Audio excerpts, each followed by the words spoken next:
Okay, so this is in the context of Jung's essay, The Mass and the Individuation Process, in which he was comparing the sort of psychological significance of the Christian Mass, Christ's apocryphal round dance of the cross that we saw in Acts of John, and then John's vision of the mystical Christ. So a mystical experience that John purported to have in the apocryphal New Testament, and the different sort of Gnostic interpretations of that experience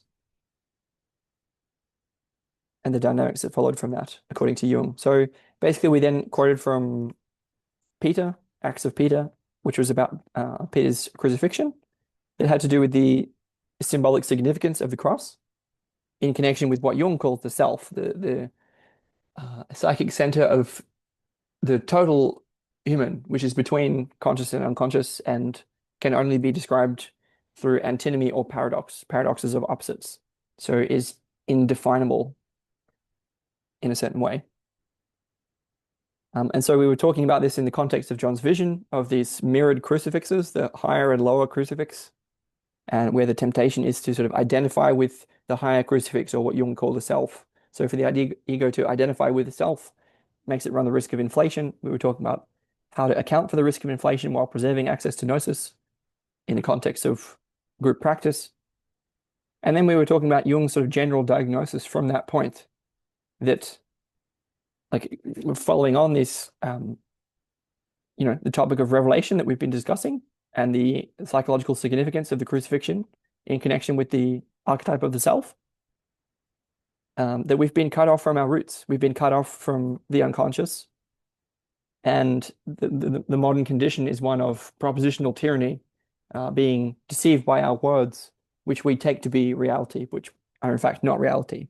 And so again, Jung's general sort of prescription is to get back to the roots, back to our own depths, by dialoguing with the unconscious, removing the dross through dialoguing with the archetypes of the collective unconscious, and basically releasing our soul from the influence of these powerful unconscious forces, such that the soul may convey the experience of the God image or self in the form of mandalas or equivalent, such as the Christian Gnostic revelation of the cross. And that this is a way to orient ourselves toward wholeness, or toward totality, which in Jung's language, the process of individuation fulfills. So throughout the life course, we progress through the process of individuation, which is a process toward realizing the self, realizing wholeness, realizing totality, and feeling fulfilled in that. Now, in general, we've been deeply cut off from that. We've been cut off from aspirational development. We've been cut off from Jungian individuation. Jung feels as a result of the development of consciousness. So he feels that our modern consciousness is a kind of extrusion of the unconscious psyche, which is in some way far larger. There's like a small island of consciousness within the great sea of the unconscious. And in some ways, that's great that we have this differentiating power of the conscious mind and intellect.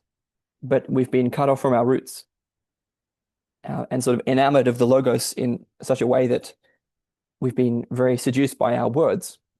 Again, case in point.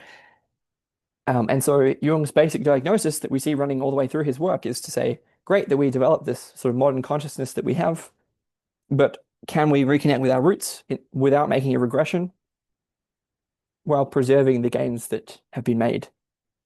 And the basic prescription is that gnosis, or revelation of the center, the psychic center of the self, or you could call God, can help us with that, to reconnect us with the source of our being, with the root that we've been cut off from, and disabuse us of the magical power of words that can be so deceptive. And so one of the themes that we're going to talk about here is Jung, in his Kantian vein, makes this very clear distinction between reality and words. In the Kantian scheme of way of looking at the world, our representations of reality are very much not reality. And this is taken into Jung. So words are not reality. What's real, these naturally arising symbols of the self, God images, they're experiential. They're powerful, they're forceful, and they're very much not, they're in a sense beyond description. And it's not exactly something that can be sort of summoned or created in words. And then we were talking about the consequences or risks that come from existentialism and phenomenology as philosophical responses to the modern condition. And Jung would basically feel that these traditions sort of start going in the right direction by trying to point to the reality which is beneath or beyond words, but that they, in a sense, don't get deep enough. And this is why Jung points to symbols and to the unconscious and to reconnecting with the source of our being so as to get deeper in a way. We can see Henry Corbin mirroring that or suggesting something similar in his Sufi mysticism, that he has facility for this language of mysticism and archetypal forces and of mythology that someone like Heidegger doesn't have. And so we're going to continue from that point with that general diagnosis and prescription. Again, the prescription, we can tie that to Reiki in the sense of the ecology of practices in a community of practitioners with a viable worldview that can hopefully allow us to reconnect with Gnosis in a way that is safe and restore our sense of meaning, belonging, connection, and I'm saying by extension, wholeness and totality. And that, yeah, I'll more or less leave it with that as context. Again, we have this group practice is really important here, as the idea that the Jungian program can be sort of fulfilled or progressed, developed in group practice. And the individuation refers to or can refer to and involve groups just as much as quote unquote individuals. And so experiences of quote the self can be oriented to in groups, as we saw in the round dance of the cross, and that this sort of experience can, in a way, elicit revelation or give access to revelation, or at least create the conditions for revelation, cultivate those conditions. And the experiences of like mandala-like structures, the cross, have a unifying, organizing, ordering quality that we can see is in a way that gives us access to deeper layers of our own conscious awareness.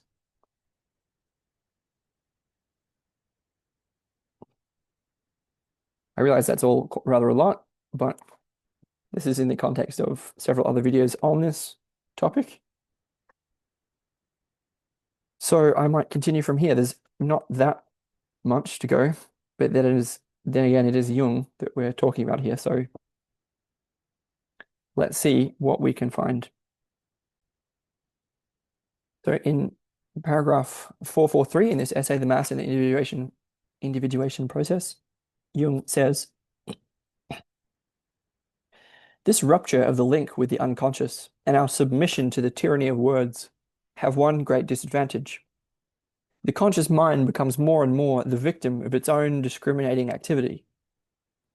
The picture we have of the world gets broken down into countless particulars, and the original feeling of unity, which was integrally connected with the unity of the unconscious psyche, is lost.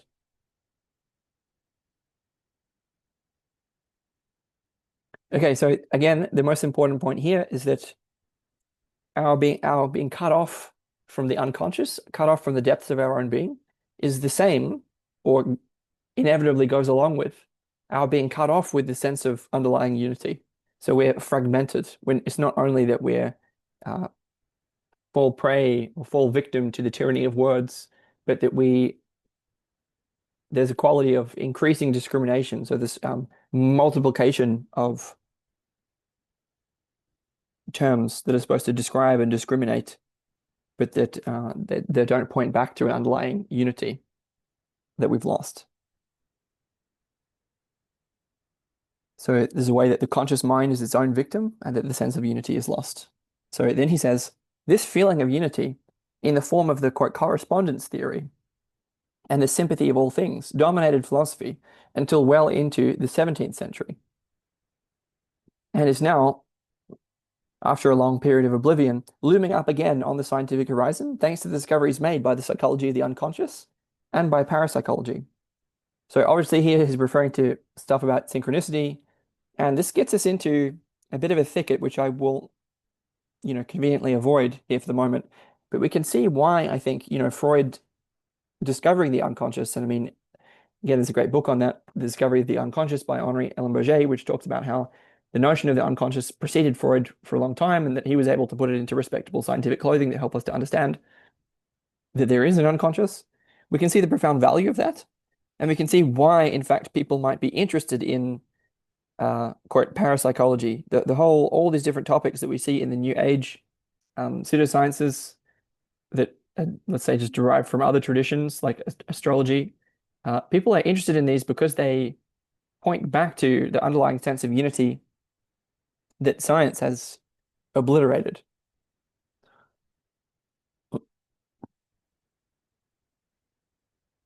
Yeah, and I might just connect there. I did an episode on Jung on astrology that talks about this theory of correspondence and the sympathy of all things, and also, and the notion of numbers as primordial archetypes in the Pythagorean vein, which Jung ended up using to try and talk about what astrology is about, that is very, very much relevant in this context. The whole point of um, like there's a way that I think that we can only understand the modern condition if we not only understand the deficiencies of the scientific mind, but also the deficiencies and advantages and the sort of archetypal foundations of the the responses that have developed since and long before. So I'm saying just because astrology isn't well regarded by science, and yes, comes with the risk of a lot of self-deception, if we could understand that and debride that a little bit more, then I think of this as an integral part of getting better access to the source of the unconscious. Again, it's the same sort of conception as in the Christian and Gnostic traditions that the planets are ruled by these archons, and so this is essentially another language for the archetypes. And indeed, Jung thinks about it that way, that the planets are sort of constellations of archetypal forces, and that by uh, working with them, working with these quote unquote archetypes of the collective unconscious, the soul can be liberated, and that basically gives access to the experience of the self. So it's far from being irrelevant; it's deadly relevant if we understand its sphere of application. And I would say, furthermore, on that topic, just here, that I think the dynamics of the collective aspect of the unconscious, as we see manifest in astrology, for example, are much more relevant to group process than they are to individual process.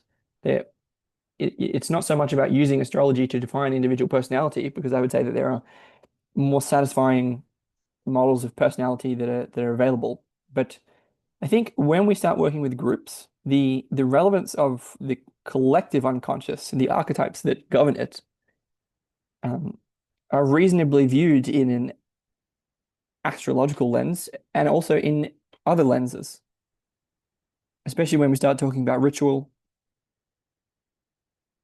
periodicity in collective life. I won't go on about it here, but I'm saying that anyone who has an immediate sort of dismissive attitude to that topic is kind of missing the point.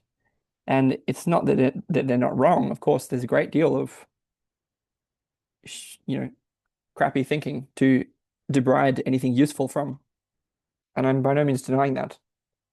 But I'm saying that the relevance of such topics may become more apparent as the sociological context of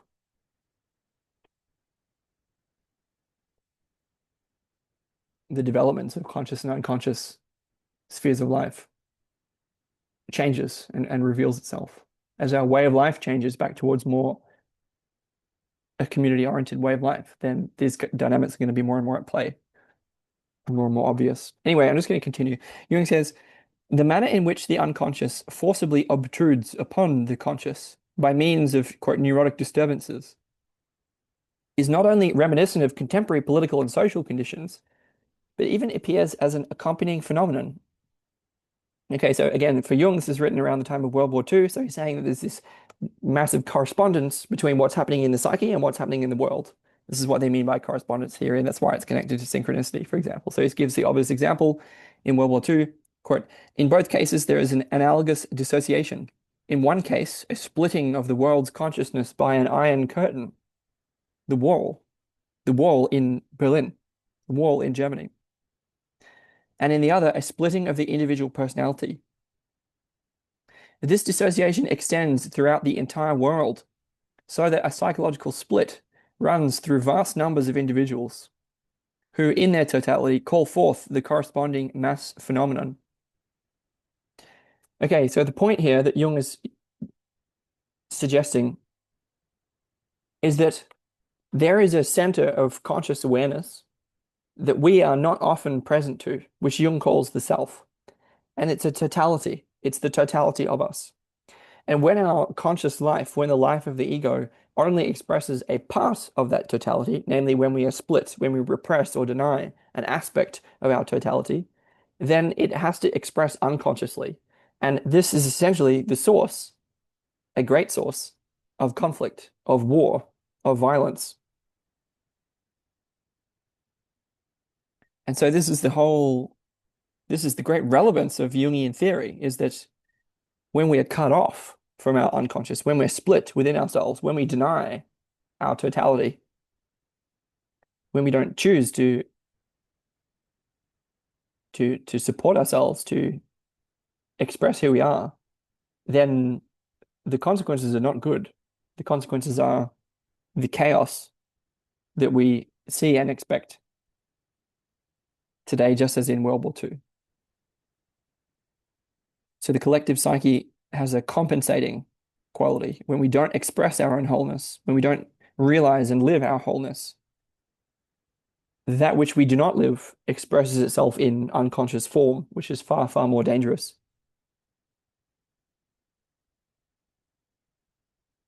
And so Jung says,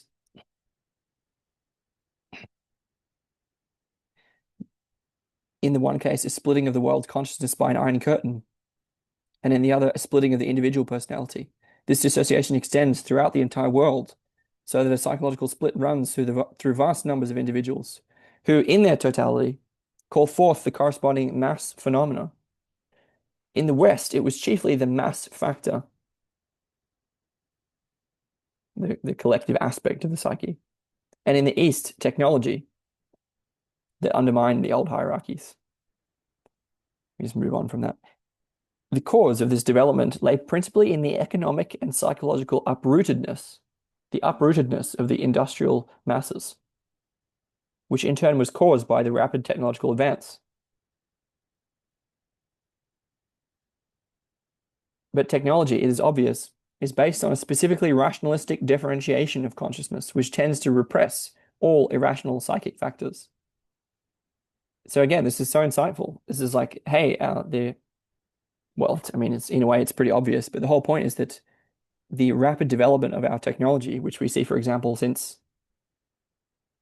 the shift from feudalism to mercantilism, I would want to say, from the medieval period, and then obviously in the Industrial Revolution, these radically changed they uproot us. We're deeply uprooted as a result of those changes, both economically and psychologically.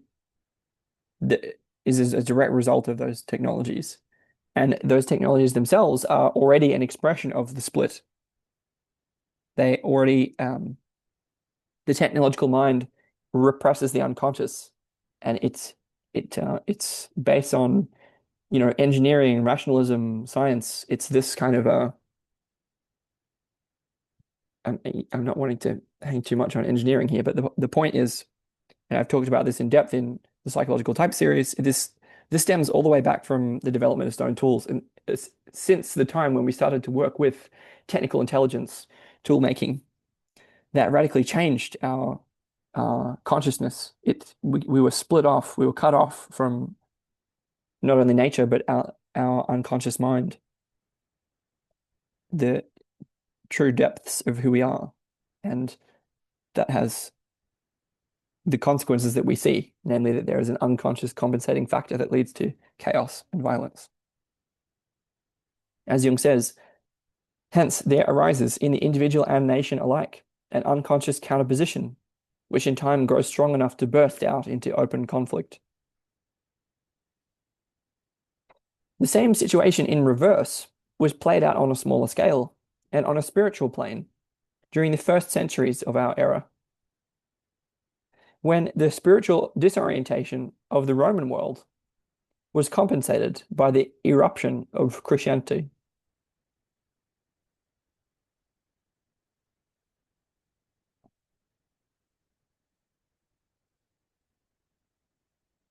Naturally, in order to survive, Christianity had to defend itself not only against its enemies, but also against the excessive pretensions of some of its adherents, including those of the Gnostics.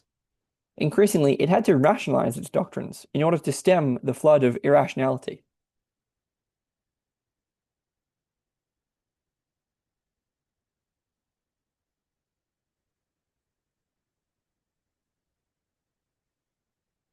Okay, so there's a way that Jung's saying that the reverse situation was happening in the first centuries of our era. So there's a way that the Roman world was spiritually disoriented, and that Christianity came along as a kind of compensation, and that this the influx of Christianity led to a great rise in irrational contents. So there's a great rise in Gnostic experience, and um, there was a quote flood of irrationality that resulted. And so uh, the church then sort of defended itself not only against its enemies, but it had to become rationalized. It had to rationalize its doctrines in order to counter this quote flood of irrationality. And so um, there was a sort of Jung saying that at that time there was a sort of excess of irrationalism that led to this prioritizing of rationality as a kind of compensation, whereas in our time it's the reverse. And so he said, this led over the centuries to that strange marriage of the originally irrational Christian message with human reason, which is so characteristic of the Western mentality. But to the degree that reason gradually gained the upper hand, the intellect asserted itself and demanded autonomy.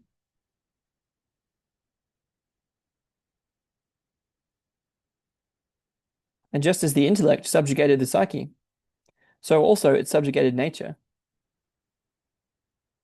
and begat on her an age of scientific technology that left less and less room for the natural and irrational man. Thus, the foundations were laid for an inner opposition, which today threatens the world with chaos.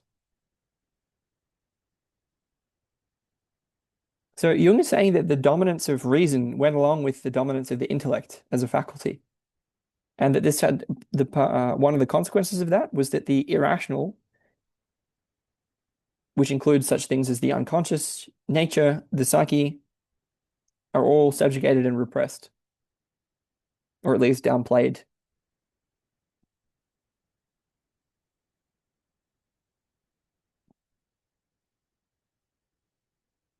Yeah, and so this is what Jung feels leads to this modern condition of being split and poised for chaos, split internally and externally and poised for chaos. And he says, to make the reversal complete, all the powers of the underworld now hide behind reason and intellect. And under the mask of rationalistic ideology, a stubborn faith seeks to impose itself by fire and sword, vying with the darkest aspects of the church militant. So he's saying that rationalism, modern rationalism, sort of conceals a kind of hidden faith, that rationalization is a kind of post hoc phenomena that comes about after we sort of rationally decide in an unconscious way what we're up to.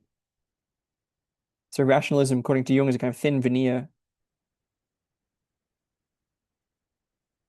and yeah, conceals a hidden faith. And so this is where we get into this modern condition of what appears to be like science versus religion kind of thing. This is the rise of atheism, and we see Dostoevsky and Nietzsche and people like this who are, the death of God, this kind of vibe.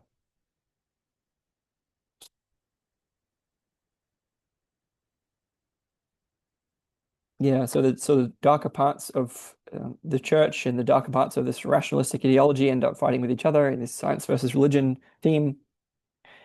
Then he says, by a strange enantiodromia, conversion into the opposites, the Christian spirit of the West has become the defender of the irrational, since in spite of having fathered rationalism and intellectualism, it has not succumbed to them so far as to give up its belief in the rights of man, and especially the freedom of the individual. Okay, it's quite tricky here to grasp this, or I found it so. So what Jung is saying is that the Christian tradition was originally that tradition which developed rationalism and the intellect in namely the first millennia of the modern of our era. So um, in the early development of Christianity, they needed to develop the intellect, develop rationalism as a way to defend against not only the enemies of the church, but also the many irrational experiences of the church adherents. And so the first sort of 1,000 years of the Christian aeon are the development of this uh, very Gothic quality. It has a high point. It has its high point in the Gothic times. And so there's a kind of strange reversal where that's gotten reversed, where we see the split in the church that sort of resulted in the scientific attitude of rationalism was sort of derived out of people like Aquinas. Um, there's a longer argument for this in Awakening from the Meaning Crisis, but I won't talk about it too much. We're just saying that despite the fact that the Christian spirit was a kind of originally the father of rationalism and intellectualism in uh, the Western canon, with maybe strong assistance from Plato and co. Um, there's a way that now the Christian spirit seems to identify with or defend the reality of the irrational, of irrational faith in a sense. This is the classic science versus religion conflict, and so there's a way that Christianity, in doing this, is sort of defending the quote rights of man, especially the freedom of the individual. This seems to be a direct result of um, direct appeal to the foundations of the faith. Again, it's the sort of thing of quote, we hold these truths to be self-evident. This isn't a reason, it's saying we're starting from that point. It's an axiom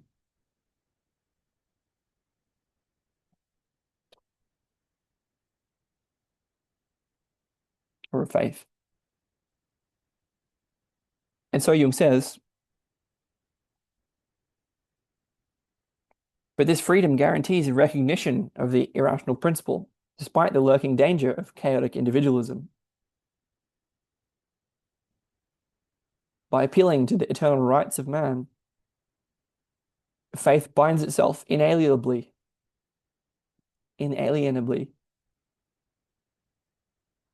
to a higher order, not only on account of the historical fact that Christ has proved to be an ordering factor for many hundreds of years, but also because of the self, but also because the self effectively compensates chaotic conditions, no matter by what name it is known. The self effectively compensates chaotic conditions, no matter by what name it is known, for the self is the anthropos above and beyond this world, and in him is contained the freedom and dignity of the individual man. From this point of view, disparagement and vilification of Gnosticism are an anachronism. Its obviously psychological symbolism could serve many people today as a bridge to a more living appreciation of Christian tradition. Okay, a lot was just presented. What is Jung saying? He's saying many things. He's saying that, first of all, our rights and freedoms, our sense of our rights, our sort of individual liberty and um, the freedom of the individual, autonomy, enlightenment values like liberty, equality, fraternity, these have not succumbed to rationalism yet. They're maybe circa 2025, they're about to. But there's a way that this emphasis on freedom sort of guarantees that we will recognize our irrationality inevitably. So there's a way that Jung sees that our faith, our sense of our own rights, and a sense of a higher order, they're all bound together.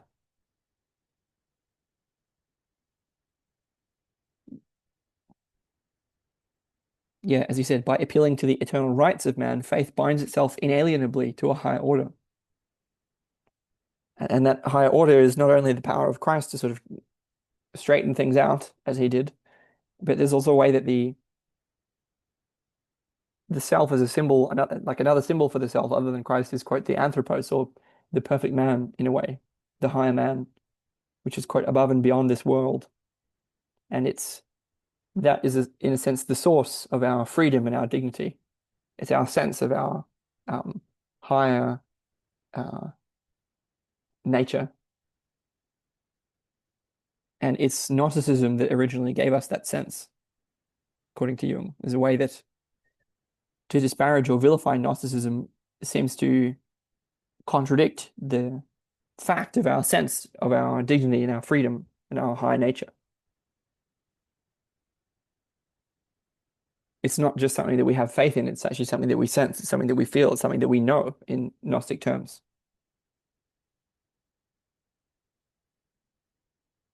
And so this is the way in which the Christ symbol was sort of employed in a certain way. So Christ has precedence as a ordering principle. And the self as a compensating factor also has efficacy in this way. Here, anthropos, the self as anthropos sort of guarantees our freedom and our dignity. And that aligns perfectly with Gnosticism, which can still play an important role. Okay, let's continue. These historical changes have to be borne in mind if we wish to understand the Gnostic figure of Christ. Because the saying in the Acts of John concerning the nature of the Lord only become intelligible when we interpret them as expressing an experience of the original unity, as contrasted with the formless multiplicity of conscious contents. So what Jung is saying is that experiences like the one that we were talking about in Acts of John, they are kind of upwelling from the depths of this primordial original unity. And this is radically contrasted with the formless multiplicity which we see in modern consciousness. So if we bring to bear this kind of lens upon that revelatory mystical experience, then it's easier to understand what it's talking about. It's easier to interpret. Jung says, this Gnostic Christ, of whom we hear hints even in the Gospel, according to St. John, symbolizes man's original unity and exalts it as the saving goal of his development by, quote, composing the unstable, by bringing order to chaos, by resolving disharmonies and centering upon the midpoint, thus setting a boundary to the multitude and focusing attention upon the cross. Consciousness is reunited with the unconscious. The unconscious man is made one with his center, which is also the center of the universe. And in this wise, the goal of man's salvation and exaltation is reached. So I found that all quite self-explanatory, so it's hard to comment on exactly what this means. I guess the whole point is that the conscious revelation of symbols of the self, such as the cross, such as Christ, and so on, they have a compensating quality. And in modern times, just as at that time, it seems to me, there's this conscious multiplicity of chaotic forms that is compensated by the wholeness of the Christ symbol. So he conveys a sense of totality or wholeness or completion, and unity goes along with that. It has an organizing, ordering, harmonizing, centering quality.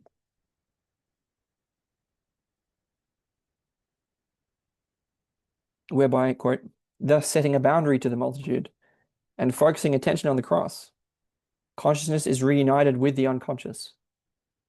The unconscious man is made one with his center, which is also the center of the universe. And in this wise, the goal of man's salvation and exaltation is reached. Here we see the function of revelation.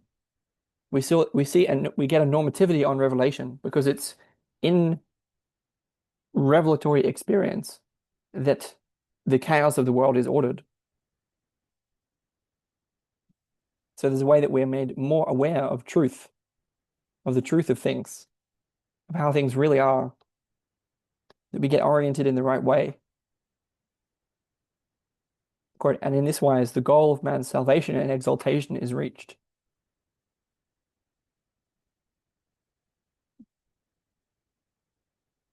So this is all super valuable to understand, especially in the context of the group practice prescription that I've been talking about, and that many other people than me have been talking about. But you also have to understand the danger of inflation that goes along with this stuff. And Jung wants to talk about that again. And so he says, right as this intuition may be, it's also exceedingly dangerous, for it presupposes a coherent ego consciousness capable of resisting the temptation to identify with the self. Such an ego consciousness seems to be comparatively rare, as history shows. Usually, the ego identifies with the inner Christ, and the danger is increased by an imitation of Christ, which is falsely understood. So the teaching that we are to imitate Christ causes us to fall into the trap of this inflation, which is brought up as a result of Gnostic revelation. So there's a very dangerous risk of inflation, which is here. And the kind of personality, the kind of ego that can resist that temptation is very rare. The result is inflation, of which our text affords eloquent proof. In order to exorcise this danger, the Church has not made too much of the Christ within, but has made all it possibly could of the Christ whom we have, quote, seen, heard, and touched with hands. In other words, of the historical event below in Jerusalem. This is a wise attitude, which takes realistic account of the primitiveness of man's consciousness, then as now. So there's a way that the way to compensate for the danger of the risk of inflation is to emphasize the Christ who is an object, the Christ who really happened in historical time, and to not make too much of the Christ who is within, which Jung feels is wise because it protects us against that risk of Gnostic inflation. He says, for the less mindful it is of the for the less mindful it is of the unconscious, the greater becomes the danger of its identification with the latter. Sorry, that's our consciousness. So the less mindful our consciousness is of the unconscious, the greater becomes the danger of its identification with the unconscious. And the greater, therefore, the danger of inflation, which, as we've experienced to our cost, can seize upon whole nations like a psychic epidemic. So our oversight of the unconscious is what results in the risk of the inflation. And the danger is very great, as we see as per world events. The collective possession of Germany by the spirit of Wotan. If Christ is to be real for this relatively primitive consciousness, then he can be so only as an historical figure and a metaphysical entity, but not as a psychic center in all too perilous proximity to a human ego. The Gnostic development, supported by scriptural authority, pushed so far ahead that Christ was clearly recognized as an inner psychic fact. This also entailed the relativity of the Christ figure as expressively formulated in our text. Quote, for so long as you call yourself not mine, quote, for so long as you call not yourself mine, I am not what I was. I shall be what I was when I have you with me.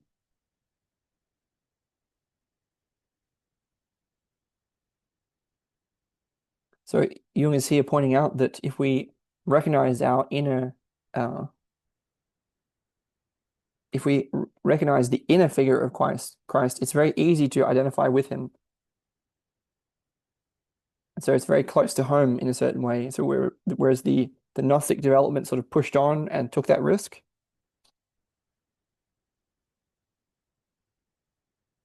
as we see formulated in the text with that quote.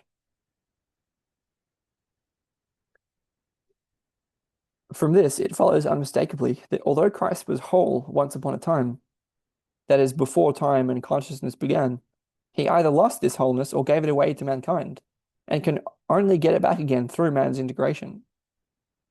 So there's a way that Christ is who he is. Christ is whole through us, through our integration of our own totality. As he said, for so long as you call not yourself mine, I am not what I was. I shall be what I was when I have you with me. So his wholeness depends on man. The wholeness of Christ depends on man. Quote, you shall be in your understanding as I am. This ineluctable conclusion shows the danger very clearly.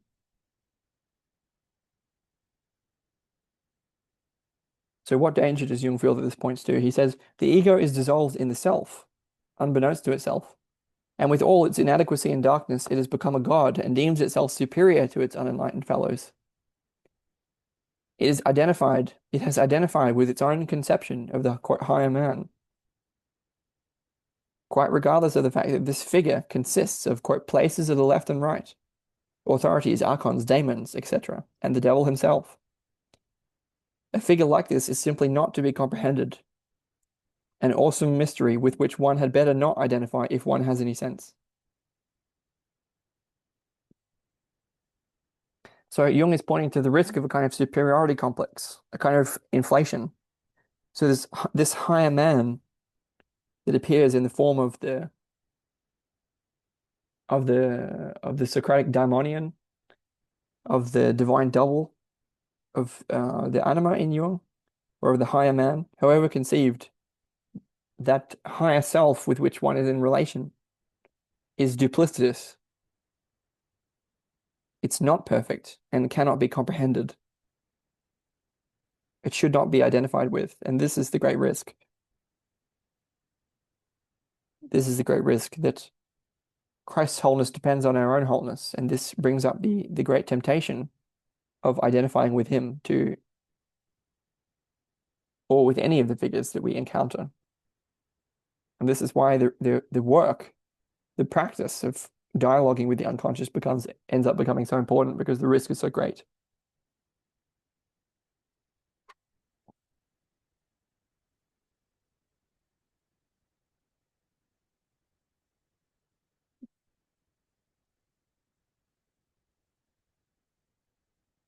Jung said, it's sufficient to know that such a mystery exists and that somewhere man can feel its presence. But he should take care not to confuse his ego with it. On the contrary, the confrontation with his own darkness should not only warn him against identification, but should inspire him with salutary terror on beholding just what he is, on beholding just what he's capable of becoming. So Jung is pointing out that the higher man within, which we can experience as the self, is not the ego. And that by clarifying this, by understanding this, we solve the risk of inflation. He's saying that when we can confront our own shadow, this points to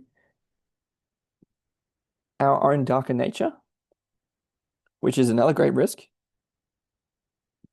And when we confront the shadow, it also points to the risk of identification and inflation. So confronting the shadow has this dual benefit that we can identify the risk of inflation and we can identify the morally duplicitous nature of our own being and integrate that.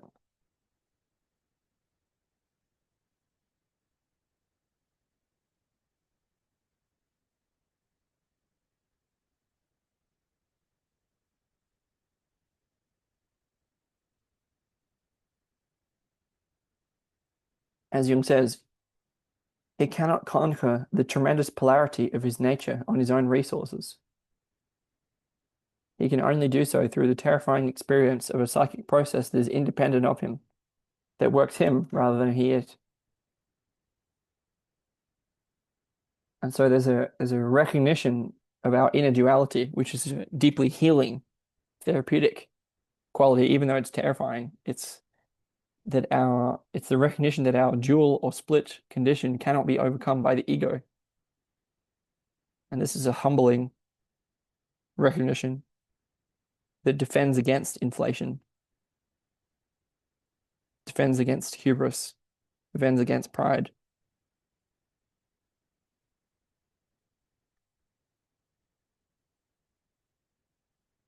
So there's a way that,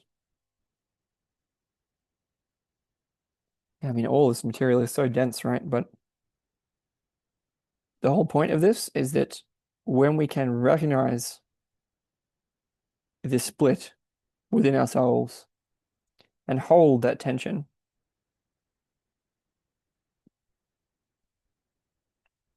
that we can, in that, feel torn apart by it, but at the same time hold this perspective, which is not reduced to that conflict between opposites. And from out of that spaciousness, the unconscious can give rise to the self. Our totality, our wholeness can assert itself and resolve the split condition.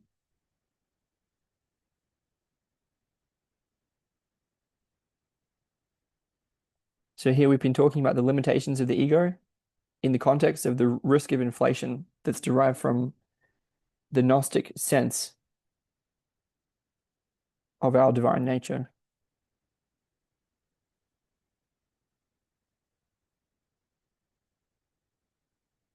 The great risk of the superiority complex.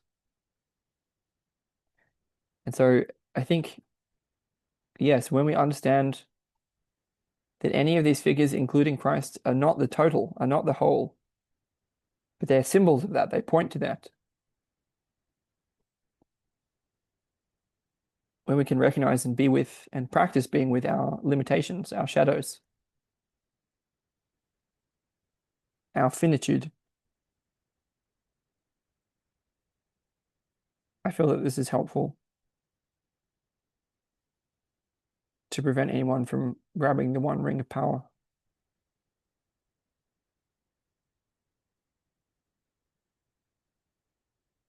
So Jung was then talking about this psychic process that's independent of us, that works us rather than we it, and that's this process of the unconscious that resolves these splits between opposites. I've been talking about this in the context of group experience, group practice, right? Where if we can constellate those pairs of opposites, bring them up as a situation that's impossible, and then allow for natural creative solutions to emerge, I feel that this would be a way of applying Jungian theory. And so he talks about this and he says, if such a process exists at all, then it's something that can be experienced. My own personal experience, i.e., the Red Book, going back over several decades and garnered from many individuals, and the experience of many other doctors and psychologists, not to mention the statements, terminologically different but essentially the same, of all the great religions, all confirm the existence of a compensatory ordering factor, which is independent of the ego and whose nature transcends consciousness. So we're getting this cross-tradition and cross-cultural convergence on the reality of what Jung calls the self, a quote, compensatory ordering factor, which is independent of the ego and whose nature transcends consciousness. The existence of such a factor is no more miraculous in itself than the orderliness of radium decay or the attunement of a virus to the anatomy and physiology of human beings or the symbiosis of plants and animals. It's simply a natural fact. What is miraculous in the extreme is that man can have conscious reflective knowledge of these hidden processes, while animals, plants, and inorganic bodies seemingly lack it. Presumably, it would also be an ecstatic experience for a radium atom to know that the time of its decay is exactly determined, or for the butterfly to recognize that the flower has made all the necessary provisions for its propagation. So he's saying the fact that we can have knowledge of such natural processes, psychic and otherwise, is itself miraculous, rather than the fact of their existence.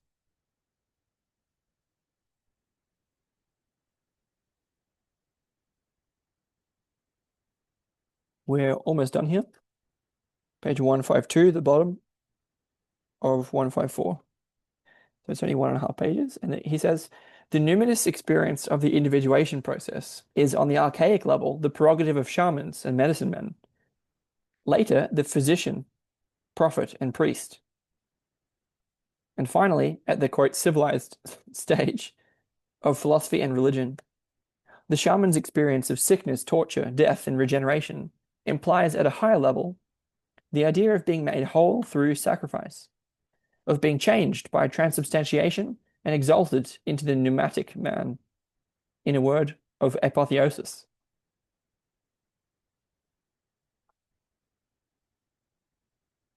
So what he's tying here is the mystical experience, which is, the sine qua non of shamanism, to individuation.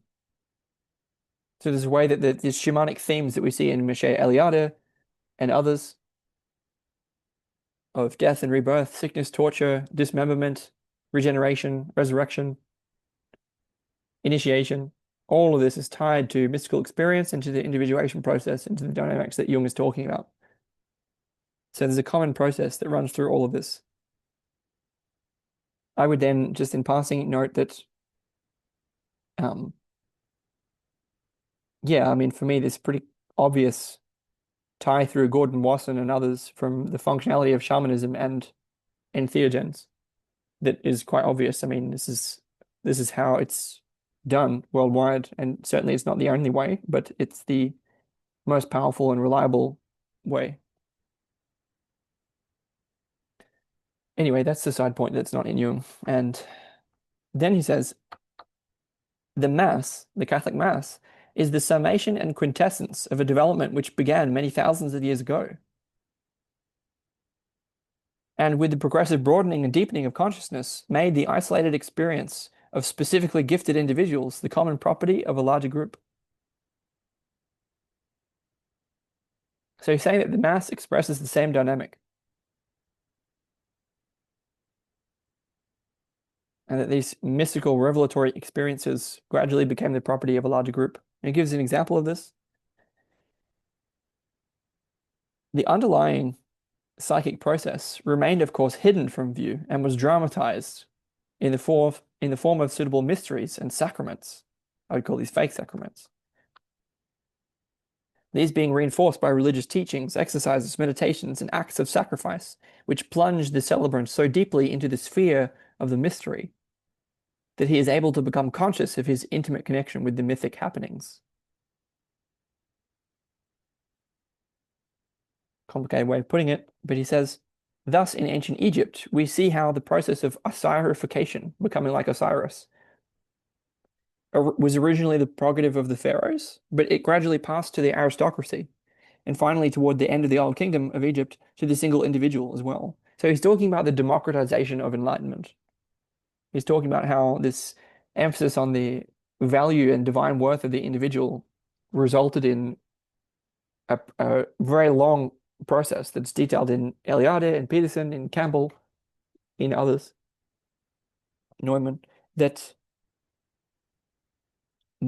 larger and larger groups, more and more people are regarded as having access to this divine source, to apotheosis. Again, the Mass expresses the same thing. Sacrament is clearly involved in Egypt, and in the pyramidal structures in South and Central America, in China.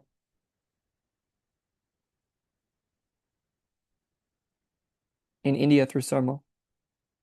Anyway, I won't go on about it. So Jung then says, and we're just getting toward the end here, he's saying, similarly, the mystery religions of the Greeks. Again, people have published about this. Brian Murarescu, The Immortality Key, among others. It's probably a pretty good modern one, rather than a John Allegro, although him too. So the mystery religions of the Greeks, originally esoteric and not talked about, broadened out into collective experience. And at the time of the Caesars, it was considered a regular sport for Roman tourists to get themselves initiated into foreign mysteries. Christianity, after some hesitation, went a step further. They went a step further, and they made a celebration of the mysteries a public institution. For as we know, it was especially concerned to introduce as many people as possible to the experience of the mystery. Wow, that's incredible. So it was shared as much as possible. That's rather than being esoteric elitism, the celebration of the mystery and its democratization, for example, in the Mass.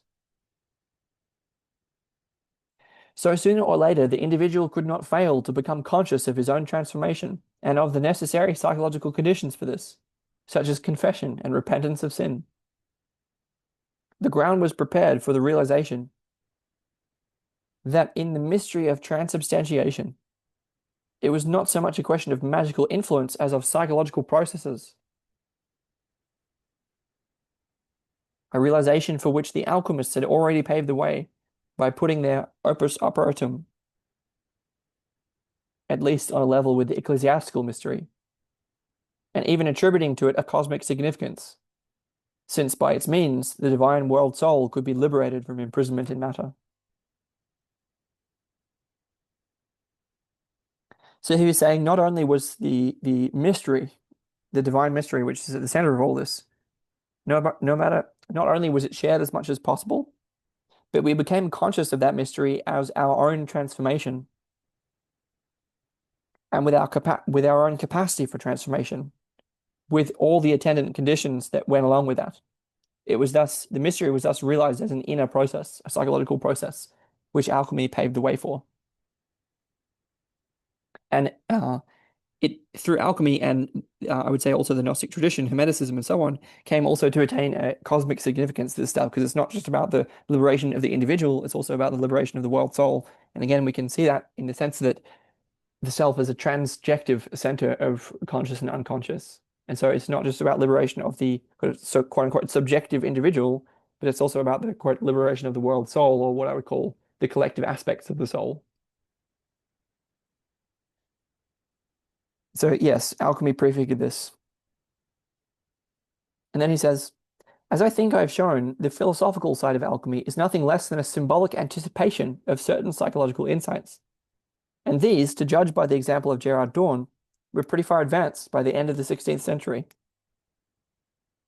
Only our intellectualized age could have been so deluded as to see in alchemy nothing but an abortive attempt at chemistry, and in the interpretive methods of modern psychology a mere psychologizing, i.e., annihilation of the mystery.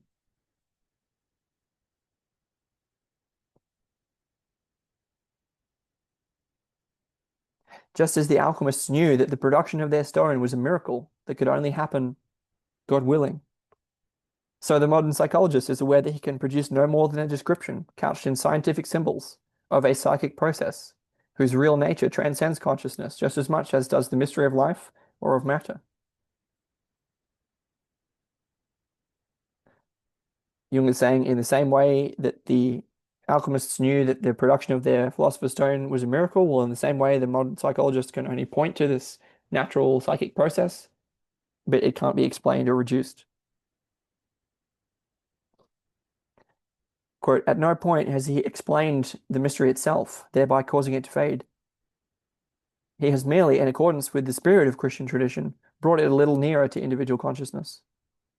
So Jung is saying that the psychologist who's explaining all this, namely himself, is actually adhering to the spirit of the Christian tradition in the sense of bringing the mystery a little bit closer to our awareness, a little bit closer to our consciousness. So, yep, using the empirical material to set forth the individuation process and to show it as an actual and experienceable fact. To treat a metaphysical statement as a psychic process is not to say that it is merely psychic, as my critics assert, in the fond belief that the word psychic postulates something known. It does not seem to have occurred to people that when we say psyche, we are alluding to the densest darkness it is possible to imagine. The ethics of the researcher require him to admit where his knowledge comes to an end. This end is the beginning of true wisdom.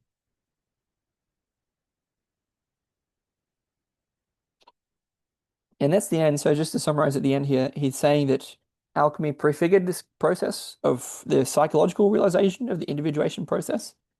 It's the same process that we saw running through shamanism, through the Greeks, through the Egyptians, in the mystery religions worldwide.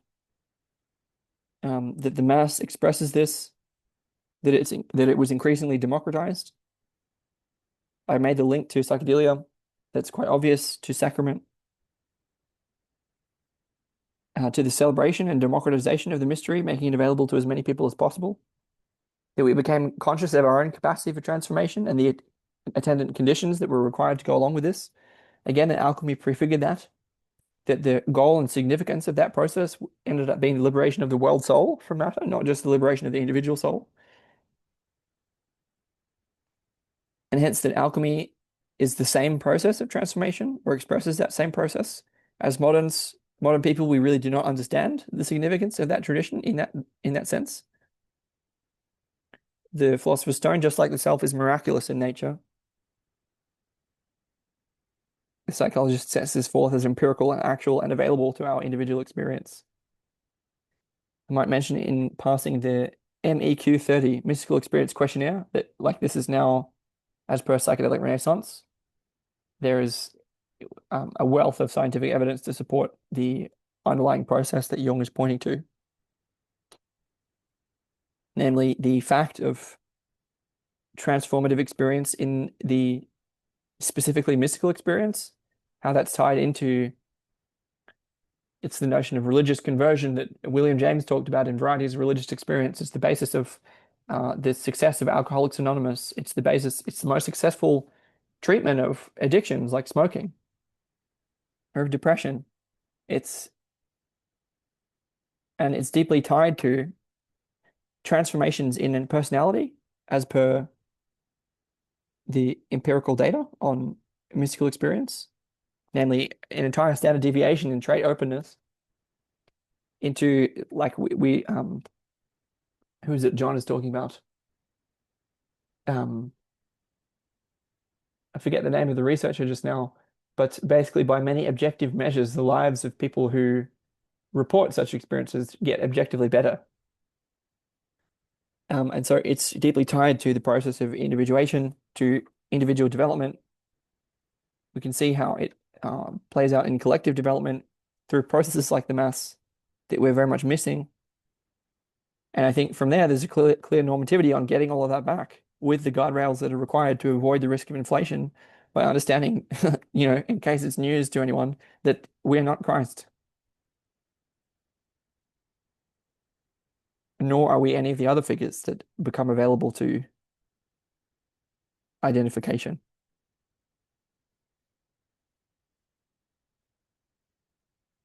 Yep. So the fact that something is an inner process does not make it unreal and does not make it knowable or encompassable. It's letting the mystery stay a mystery, but accessing it and accessing in that way our own wholeness, our own totality. That's the whole point of the Jungian corpus. His whole body of work is designed to point to this reality that goes all the way back to shamanism. And again, the split in consciousness, I've made the argument through the Human Origins playlist and elsewhere that it was this positive feedback loop between our hand-derived manipulation of the world and our left hemispheric tendency to objectify, which comes from our prey-seeking circuits. So it's predation. So the relation between the left hemisphere, predation, and hand-derived manipulation of the world created this kind of positive feedback loop that resulted in the proliferation of technical intelligence, the invention of stone tools that started the game theoretic social traps that lead to the I better do it because the other guy's going to have to kind of logic that we see playing out in the world today. And yeah, I think what I want to say about that here is that that kind of thinking, and I've argued for this in other places, stems from, like, the ego of such an individual is not reliably, or there's a normativity on mystical experience here. I'm saying that the whole point of mystical experience is that it dissolves the ego.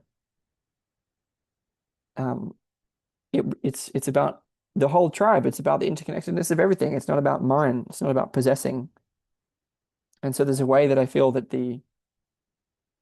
it's not just mystical experience for the sake of mystical experience. It's mystical experience for the sake of depotentiating the shadow, depotentiating the ego. for binding all of that. Because the thing is that tool making intelligence, it stems out of uh, the fading of masculinity down towards autism, which is not supposed to be a dig, but it is supposed to say that, hey, it's this relational intelligence, the sense of connectedness, the sense of the unity of all things.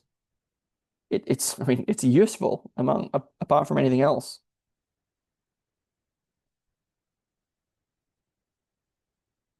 Yeah, and it's very much the lack of that, the absence of that, the forgetting of that that led to the profound risks, the profound split condition that we see still expressed today. I express more about that in episodes, I would say 12 and 13. Yeah, 12 and 13 in psychological types, which go into a lot more of the left and right hemisphere in relation to stone tool making in expression of the same split. There's also in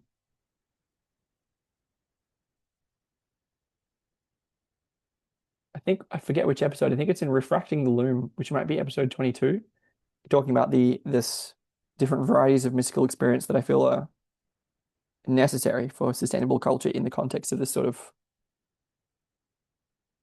prescription, which I won't review here. All right, well that lit up, and that will do. Again, that was Jung's The Mass and the Individuation Process, which is, thanks to Murray Stein, included in Jung on Christianity. And again, there's major alignment between Christianity, Gnosticism, alchemy, and Jungian theory here that have to do with the liberation of the soul from the influence of these unconscious forces and its redemption or restoration through the experience of the self or the Gnostic Christ or symbols of totality. And it was originally published in Psychology and Religion, Collected Works 11, paragraphs 414 to 48. All right.